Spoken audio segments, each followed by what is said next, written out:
اور اپوزیشن کی جہاں تک بات ہے، نواز شریف صاحب سے میں پوچھتا ہوں کہ نواز میاں صاحب، یہ جنرل جیلانی کے گھر کے باہر 3 گھنٹے پھولوں کا گلدستہ لے کے کون موجود ہوتا تھا؟ یا ان سے یہ پوچھ لیجئے کہ جنرل ضیاء الحق رحمۃ اللہ علیہ کو بڑے ادب اور احترام سے ڈیڈی کون بولا کرتا تھا؟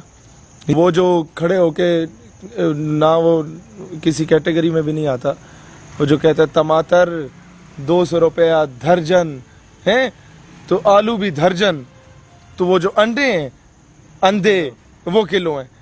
ان ڈھگوں کو یہ نہیں پتا ہوتا، اور میرا تو دل نہیں چاہتا کہ انہیں میں لتر ماروں. 20,000 کے پیچھے شہادت دے رہے تم لوگوں کے پیچھے جب تم لوگ بیگمات کے ساتھ سکون کی نیند سو رہے ہوتے ہو. نہیں، وہ بندہ اگر کوئی چیز ہے وہ نعرہ تکبیر ہے جو اسے بارڈر پہ پہنچاتا ہے. جو قوم کو اگر شکست دینی ہے تو اس کی عوام اور افواج میں اختلاف رائے پیدا کر دو، اس قوم کو دشمن کی ضرورت نہیں پڑے گی. السلام علیکم ناظرین، میں ہوں آپ کا میزبان حسنین، آپ دیکھ رہے ہیں نیا پاکستان. ناظرین، آج میں موجود ہوں شہیر سیالوی کے ساتھ. شہیر بھائی سے بات کرتے ہیں. شہیر بھائی یہ بتائیں، جو اپوزیشن کی طرف سے پاک فوج پہ تنقید کی جا رہی ہے اس حوالے سے کیا کہتے ہیں آپ؟ دیکھیں، مثبت تنقید کسی بھی ادارے پہ ہو تو اس کے جن لوگوں سے اختلاف ہے ان کا نام لیا جائے. ایک جوان تھا، اس کی میں صرف آپ کو مثال دے دوں، ایک آفیسر کی، کہ جب وہ ایل او سی پہ تھا تو اس کو فائر لگا. اس کے بعد جب وہ ہاسپٹل گیا، وہ جب بہتر ہوا تو پھر اس نے والنٹیئر کیا کہ اب میں دوبارہ ان ایریاز میں جانا چاہتا ہوں. وہ بہتر ہوا تو ہی واز سینٹ ٹو سیاچن. وہاں پر جب وہاں سے وہ چھٹی آیا اپنے گاؤں میں تو نعرے لگ رہے تھے یہ جو دہشت گردی ہے اس کے پیچھے وردی ہے. تو اس نے مجھے کہا، یار میں نے دس شیر ہم ان ڈھگوں کے لیے قربانیاں دے رہے ہیں کہ ان لوگوں کا ہمارا اتنی حیا نہیں ہے. بھائی تم میں اختلاف ہے مشرف کی پالیسی سے، مجھے نہیں ہے. میں نے کس طریقے سے اس کو بغیرت الو کا پٹا ہر قسم کے لقب سے نوازا ہے. بھائی عافیہ صدیقی کے معاملے میں مجھے اختلاف ہے، میں کھل کے بولتا ہوں. مجھے اختلاف ایمل کانسی والے معاملے میں کھل کے بولتا ہوں. لیکن اس کا مطلب یہ کہ جو سپاہی بیچارہ شہادتیں دے رہے ہو اس کو بھی رگڑا دو. اس کا مطلب یہ کہ ہر چوک چوراہے پہ جاتے ہوئے گھوری مار کے جا رہے ہو، وہ 20,000 کے پیچھے شہادت دے رہے تم لوگوں کے پیچھے جب تم لوگ بیگمات کے ساتھ سکون کی نیند سو رہے ہوتے ہو. نہیں، وہ بندہ اگر کوئی چیز ہے وہ نعرہ تکبیر ہے جو اسے بارڈر پہ پہنچاتا ہے، جو نعرہ تکبیر ہے جو اس کے سینے پہ چھلنی کرنے کو تیار بیٹھا ہوا ہوتا ہے. لہٰذا ایوبی رحمۃ اللہ علیہ فرماتے تھے کہ کسی قوم کو اگر شکست دینی ہے تو اس کی عوام اور افواج میں اختلاف رائے پیدا کر دو، اس قوم کو دشمن کی ضرورت نہیں پڑے گی. یہی سیریا میں ہوا، لیبیا لیبنان میں آپس میں لڑوایا، تقسیم کر دیا قوم کو، اور پھر امریکہ نے آ کے باری لتر مارے. تو اس میں عوام کو بھی سمجھنے کی ضرورت ہے اور فوج کو بھی سمجھنے کی ضرورت ہے کہ اپنا ویک پوائنٹ نہ دے.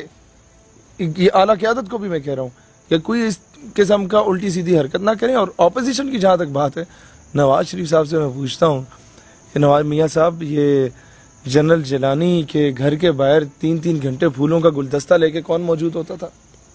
یا ان سے یہ پوچھ لیجئے کہ جنرل ضیاء الحق رحمۃ اللہ علیہ کو بڑے ادب اور احترام سے ڈیڈی کون بولا کرتا تھا؟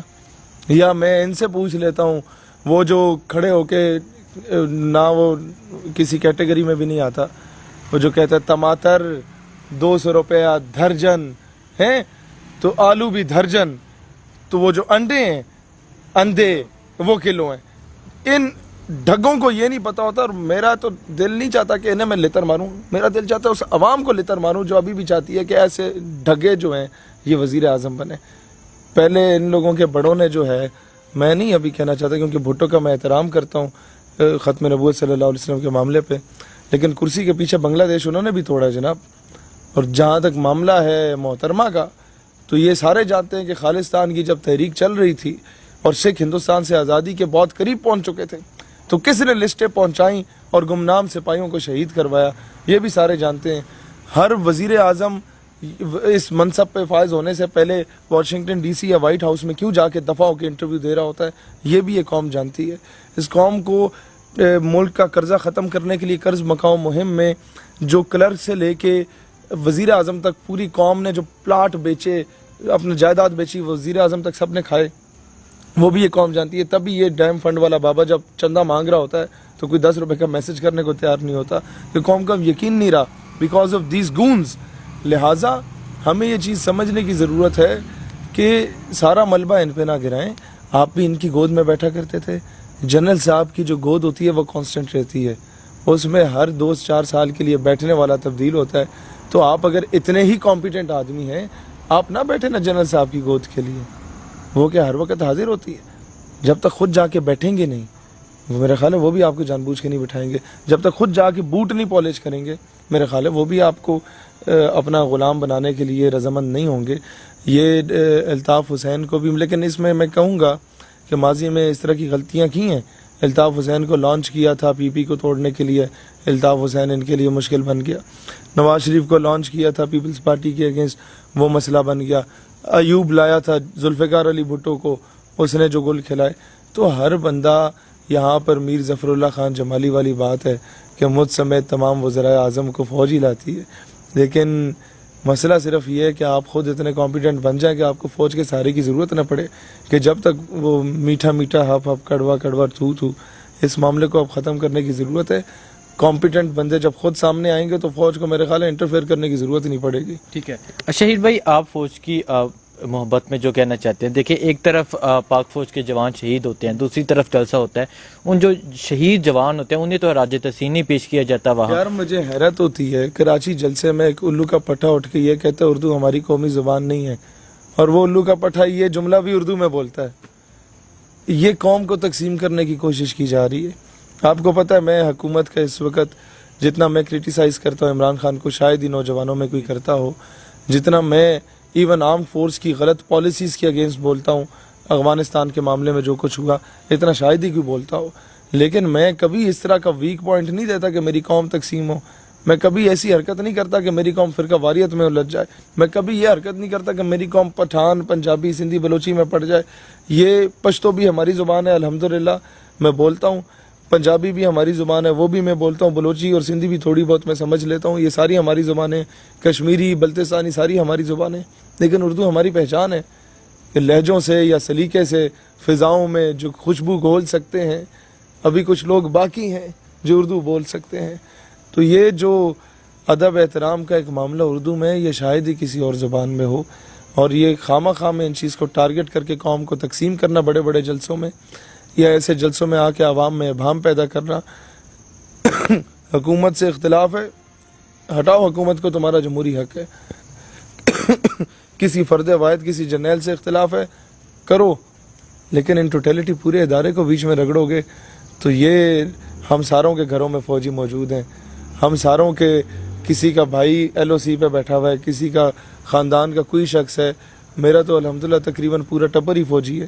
لیکن بات یہ ہے کہ ہم لوگ یہ چیز نہیں برداشت کر سکتے کہ ہمارے ایسے رشتہ دار جو بیچارے ساری زندگی آنیسٹی کے ساتھ نوکریاں کرتے رہے, بارڈر ایریاز پہ رہے, ہمارے کئی ریلیٹیوز پریزنر آف وار رہے, قطر کی جنگ میں گرفتار رہے.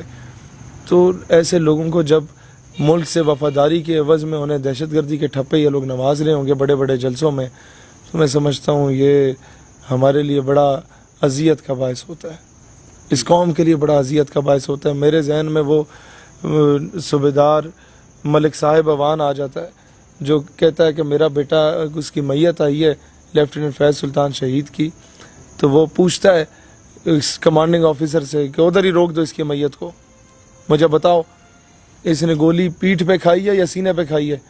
میں کہا سر خیریت ہے. اس نے کہا اگر پیٹھ پہ گولی کھائی ہے تو واپس لے جاؤ میت. کہتا ہے نہیں سر آپ خوش نصیب ہیں, آپ کے بیٹے نے سینے پہ گولی کھائی ہے. کہتا ہے لے آؤ اب جنازہ ہوگا.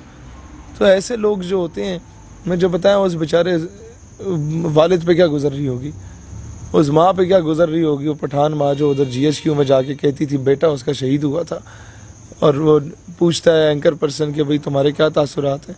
میں سوچ رہا تھا آگے روئے گی, بیٹا بڑا یاد آندہ ہے, پتنی عیدہ کیوں میں گزریں گی. لیکن آفرین ہے اس پٹھان ماں پہ کہتی ہے وطن اچارے خپا مش ہے, وطن پریشان نہ ہو, پٹھان ماں زندہ ہے اپنے بچوں کو تجھ پہ قربان کرنے کے لیے. اب اس پٹھان ماں پہ بیچاری پہ کیا گزر رہی ہوگی جب اس طرح کے ڈھگے یہ جو فوج پہ تبرہ کر رہے ہوں گے. آپ نام لو باجوے کا, ٹھیک ہے مجھے نہیں اعتراض, آپ نام لو مشرف کا, ٹھیک ہے مجھے نہیں اعتراض, نام لو کیانی کا, مجھے نہیں اعتراض. ان ٹوٹیلٹی ادارے کو نہ رگڑو.